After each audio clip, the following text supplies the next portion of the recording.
Today is going to be a little different. I'm going to be getting vulnerable with my own flirtations with burnout in 2024 as a practitioner and a business owner, the changes it led to, and how you can use these same lessons to transform your practice in 2025. Welcome to The Conscious Practitioner, the podcast helping massage therapists align with purpose, create deeper client transformation, and evolve your practice even if you feel stuck. I'm your host, Dr. Jess, and each week we address your biggest practice challenges from burnout to boundaries and everything in between. Together we uncover the inner blind spots behind these outer struggles that, when mastered, transform you from a skilled practitioner to a truly impactful one. In today's episode, you will discover why evolution in your practice is crucial for preventing burnout, a practical framework for realigning with your healing purpose, and how to implement sustainable changes that transform both you and your practice. So let's jump in. Now, have you ever felt that nudge, that quiet little whisper telling you that something needs to change? Now, maybe it's a gut feeling, something going on in the guts. Maybe it's literal pain in the neck that sneaks up seemingly out of nowhere. Now, I've experienced all of these, in fact, and more often than I like to admit, and much more often in the last 6 months or so. So despite running my successful practice and my education company and hosting this podcast, and feeling pretty happy with it all, there was still something that felt off. You see, I do my best to be authentic. I do my best to act in alignment, but the truth is, I end up doing the opposite more often than not. I hate admitting that, but it's true. Now, what's really interesting and makes this particularly challenging to admit is every single September, I have the privilege to do a workshop with the Wellness Center creators, and what I teach at this workshop is all about alignment and authenticity. And of all the things I teach, this actually might be my favorite topic.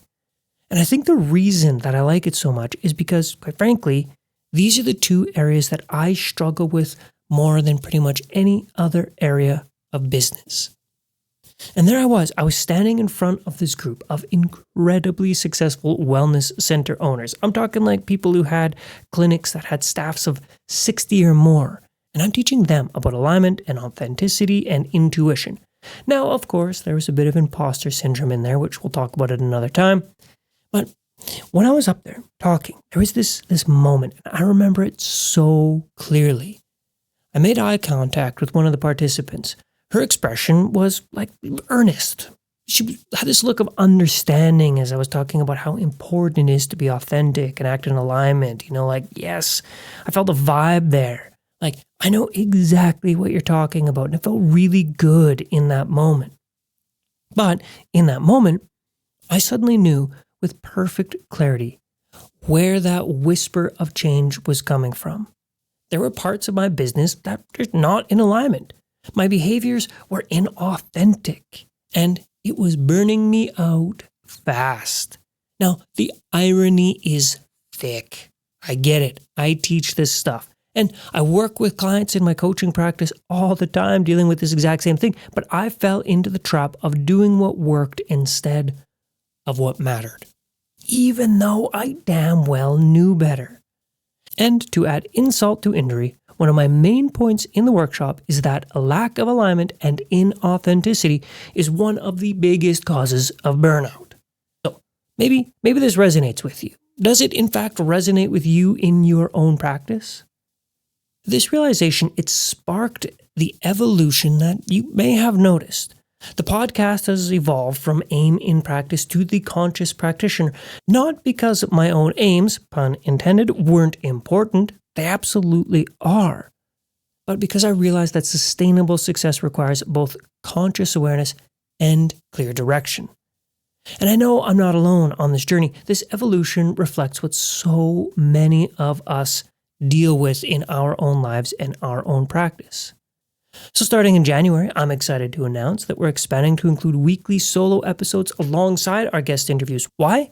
Because transformation happens in the integration of insights and implementation. And as I say in that very workshop I talked about, knowledge is power, yes, but action is transformation. And that's what this is all about, transformative practices. So let's talk about what this means for you, what it means for you in your practice. You see, burnout doesn't usually happen because you're doing the wrong things. Again, right, as I've said before, burnout is a complex topic, but it happens because we're doing the right things in an unsustainable way. How many of you can relate to that exact idea? This understanding led me to develop this idea that I call the alignment evolution framework. It's 3 simple steps that change everything for me, and I really do believe it could do the same for you. Number 1 is recognition. It all starts with self-awareness. Know thyself, right? This really is about honest awareness of where you are at right now. Not where you should be, not where others think you are, but your true current state. Something just popped into my mind. I was doing this workshop once, and somebody said, what do you do to not get burnt out? There was a panel discussion where we all gave our own answers. And mine was, as a business owner, as somebody who is driven, called, pulled, whatever you want to say, we're all likely going to end up in this realm of burnout at some point in time. So for me, it's less about what we do to totally prevent it and more what we do when we notice it coming on. And that's what was going on for me. So again, it wasn't dramatic, and it really never is anymore. It's subtle. It's a decreased excitement about my work. This is one of the first signs.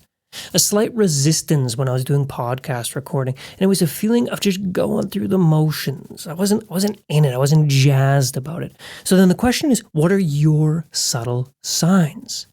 Lack of energy, feeling of lethargy, right? That pain in the neck. Step number 2, it's realignment. This is where we bridge the gap between where we are and where we want to be. And it's really not about forcing change. I think that's something that's super important. We're not trying to force anything. It's simply about allowing evolution. For me, this meant asking deeper questions about the podcast purpose. For you, it might mean examining your relationship with your practice. What parts of your work still light you up and what parts drain you? And while this gets into a whole other conversation, it's also about deepening the self-awareness from step 1 and starting to know exactly what it feels like to be in or out of alignment. And then we get regeneration. That's the 3rd step. This is where we implement sustainable changes that really honor both our goals and our well-being. So this is exactly why I'm launching these weekly solo episodes, to support you in this regeneration phase with practical tools and consistent guidance. Here's what this looks like in practice. Instead of pushing through fatigue, you learn to read your energy patterns. Rather than taking on every single client you're filling your schedule, you cultivate an aligned practice. Instead of forcing growth, you allow evolution. So let me give you an example. Let's bring this to life a little bit. I'll share a story about one of my coaching clients. We're just going to call her S. Now, she'd been running her massage therapy practice for over a decade. And so she called me and she was feeling burned out, because I see a lot of people who are burned out. It's a pretty big area of study and interest of mine, having been there and having lots of clients who are either in it or they've recently been there. Anyways, S was feeling exhausted. She was frustrated. And she was questioning whether she should continue in her profession at all. Like, she was really ready to throw in the towel. Now, she loved her clients, right? Like we do. For the most part, we've all got that one, I know. But something wasn't right. Through our sessions, we identified that she was not really overworking herself, right? And that's what happens, particularly when you get in that 10-year or longer range, even after 5 years. You kind of get the whole work balance, you know your limits and you stick within it. So no, she wasn't overworking herself. It wasn't like a physical burnout. But the real problem was that she was taking on clients that didn't align with her true interests or where her skills were headed. Now, this is a common thing. She was still treating the type of client that her 10 years younger self did. But she, as a person, had evolved a lot during that decade. Her practice needed to evolve with her. Her work became more about what she thought she should do rather than what truly mattered to her, what she really wanted to do. So together we worked through this alignment evolution framework. And during the recognition phase, this gal, again, S, we're going to call her, realized that she felt most alive and most connected when working with clients who had a history of trauma surrounding cesarean section surgeries, which is pretty niche. And she loved helping them through their physical and emotional recovery process. Yet, she was spending most of her energy on deep tissue simply because, well, she was good at it. So in this realignment phase, we restructured her offerings to focus on her passion for working with clients who had a history of trauma surrounding cesarean sections.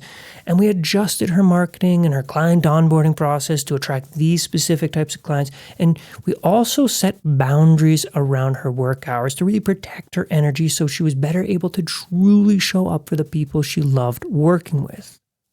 And I really want to dwell on that for just a moment longer because so often, again, particularly when we get into our careers, 5, 10, 15, whatever it is, number of years, is when we sit back and we take a look, we're like, why don't I love this anymore? Why don't I love this work? Because when I first graduated, I loved doing this thing, but I don't love it anymore. Should I quit? Well, no, because you as a person, you've changed and your practice should change with you. Maybe you don't like treating people who just want a full body Swedish massage, right? Maybe you do, but maybe you don't. Maybe it really filled your cup for 3 years, for 5 years, for 10 years, but now it doesn't. And that's perfectly okay. So finally, with S, we moved on to the regeneration phase, and she implemented practices to sustain her newfound clarity and purpose, right? She did things like scheduling time for continuing education in post-surgical trauma therapy. She committed to reflective journaling, which helped her process the things that came up. And she found that through this, she ended up doing a lot of her own inner work, which is really beautiful. So the result was not only did her burnout really, dissolve, but her practice began to thrive in a way that it hadn't in so many years. She felt a renewed sense of purpose and alignment, and her clients felt it too. This is what happens when alignment meets action. So thank you for spending your time with me today. I'm really looking forward to this evolution in my life as well as we move into this new era of the conscious practitioner. Before you go, I want to highlight 3 key insights from our conversation, which I will do every week, which is evolution in your practice isn't about changing everything. It's about aligning what works with what matters. Sustainable success comes from the integration of conscious awareness and clear direction, and small shifts in alignment can create massive transformations in your practice and well-being. So if these insights and this style resonates with you, be sure to subscribe to The Conscious Practitioner wherever you get your podcasts. So with that, thank you so much for listening to The Conscious Practitioner. Until next time, be well, my friend.